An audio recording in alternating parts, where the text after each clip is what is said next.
Gennaro has a Ph.D. He has an incredible story to tell. Probably a bigger story than that I have. I have a ton of stories, but Gennaro can actually speak. He's the best networker I know. Truly. Good morning, everyone. Diana said 2 words, and I'll give you the full quote. Incontrovertible is not a scientific word. Nothing in science is incontrovertible.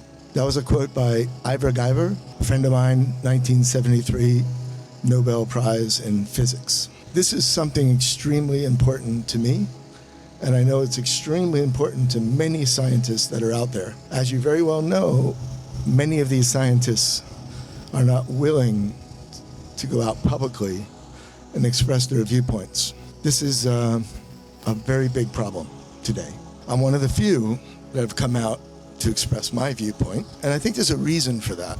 I believe at the highest caliber of gold standard excellence. I worked previously with Paul Nurse at the Imperial Cancer Research Fund in London. This was in a few years back, showing my age, but a few years after I left the lab, Paul won the Nobel Prize in medicine for work that we did on cell division. So I've been around some of the greatest scientists that ever lived. And the problem is they're not here. They're not out speaking about what they believe. So what is science? I grew up interested in the world. Science is a tool, as Diana said, to answer questions, problems. I'm a problem solver. I get passionate and crazy about problems that I need to solve. I'm not a chemist, I'm not a biologist, I'm not a biochemist. I'm all of those things. I use whatever I need to answer the question. So what am I thinking about these days when I'm not thinking about cell division? I'm thinking about health, and I'm thinking about how science can actually help people find solutions to their problem. Nothing more important in this world than your health. So how does science help us get to that point? My focus has been on trying to cut down the commercial aspects of this to some extent. We all need to make money in this world, but healthcare has certainly gone out of control. What I'm trying to do with my team is find out, with all the drugs that have ever been made, and all the natural products, quite frankly, that have ever been discovered, what are their true uses? Where can they be applied to diseases where they can treat and save people potentially or give them a better life? I'm the recipient of a corneal transplant that saved my life, got me interested in medicine, because with a simple procedure, which at the time wasn't very simple, I got my vision back and was able to study again.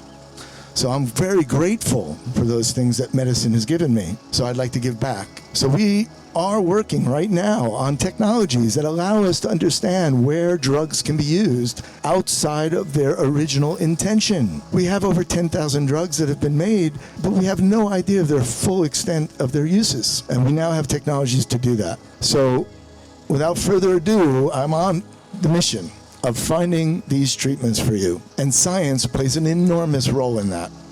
All the scientists that are out there in universities working very hard every day, and they're my friends, they are pursuing paths that show us how these things work and how they can be exploited to help save lives. We need those people to speak out, talk about their ideas, and not be scared to do it. This is hopefully a new age with the new government coming in, that people will be free to speak out.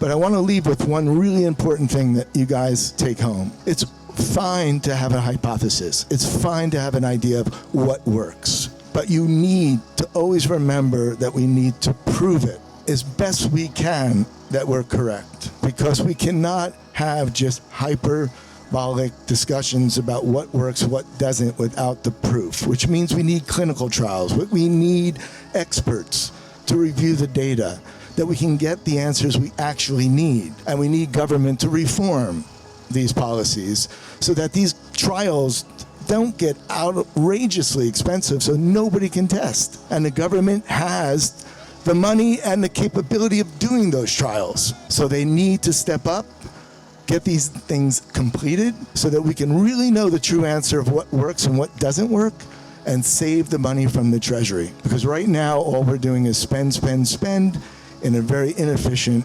hostile way. So now, with that, Let's all join together. Hopefully the people will join together, as I once dreamt would happen with decentralization, and make things like this happen. But it's just dreams until you actually do it. So as Nike says, just do it.